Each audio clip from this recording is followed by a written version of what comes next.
celebrating milestones.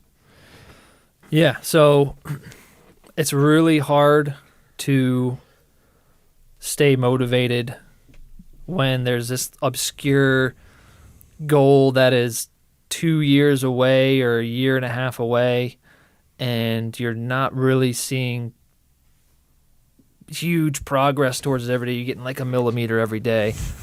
It gets old. You know, you feel really motivated in the beginning, right? Because you're pumped up and you have tons of energy. And then and at the end, you can see it, you can smell the barn, and you can see it. So you find the extra energy in yourself. But in that middle part where you're not even sure that you're going to be able to do it, and it's so far away, and you're like, man, I'm only like halfway, and I've done all this stuff, and now I still have to do all that again. It helps to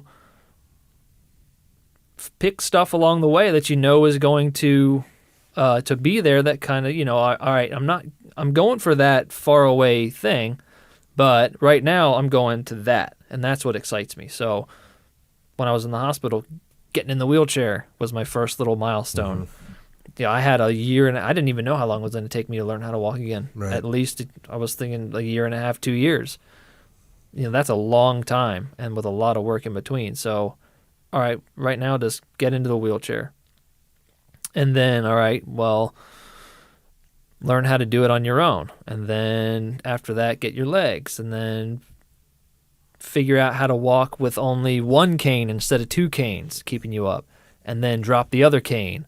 And that's another milestone. And then you get your bionic knees. And so you probably go back to the canes for a while. And then when you have those, you take away that cane and then take away the other one. And then you learn how to run. And then you learn how to ride the bike or whatever. So you just keep finding little things along the way. And, when I was training for triathlons, I do this on a small scale. I would have 8 2-minute all-out sprints on my bike to do. And I'd be sitting there on the first one, and I'm like, oh, my God, I have 8 of these to do. The first one would just blow me up. I'm like, oh, my God, I have 7 more. And I would just be like, you know what, just focus on this next one. Just do this one, and then we'll focus on the next one after that. And then and I would even trick myself sometimes. I'd be like, all right, I'd be on my 6th one. I'd be so tired. I'm like, all right, you know what?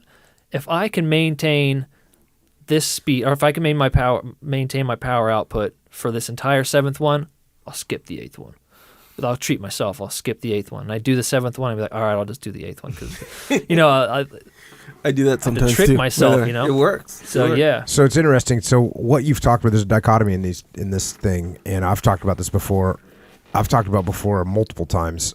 I don't even know if I've talked about it on I must have talked about it on the podcast, but I talk about it with people, which is you have long range stuff and you have short range stuff. Mm-hmm. And what you have to do is you have to put both those in your mind, and you have to shift the focus back and forth between the two to whichever one is going to get you moving. Yeah. Because when the goal is too far away, you're like, you know what? It's not going to really make a difference if I skip this thing today. It's not that big of a deal. Yeah. The goal's too far away. It gets blurry. And so what you need to put, okay, I'll just do the short goal. Yeah. Well, after the daily grind beats you down on the short goal, you start to forget what the long-term goal is, and you go, you know what? I don't really need to do this workout today, or I can eat this food, or I can do whatever because it's not going to make a big impact on the long thing. What am I doing anyways? Yeah. Then you got to look back at the long goal, and that's right. I have this thing that I'm trying to make happen, and it's these small goals that are going to get me there. So you got to shift. You got to have both the long-term goal that's got to be something that you really want to achieve. You got to understand why.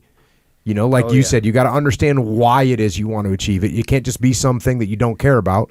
And then you got to have that as your primary driving force. But your secondary driving force, which is equally important, is these short-term things that you can get to that are there, that are close, that you can achieve, even if it's 2 minutes.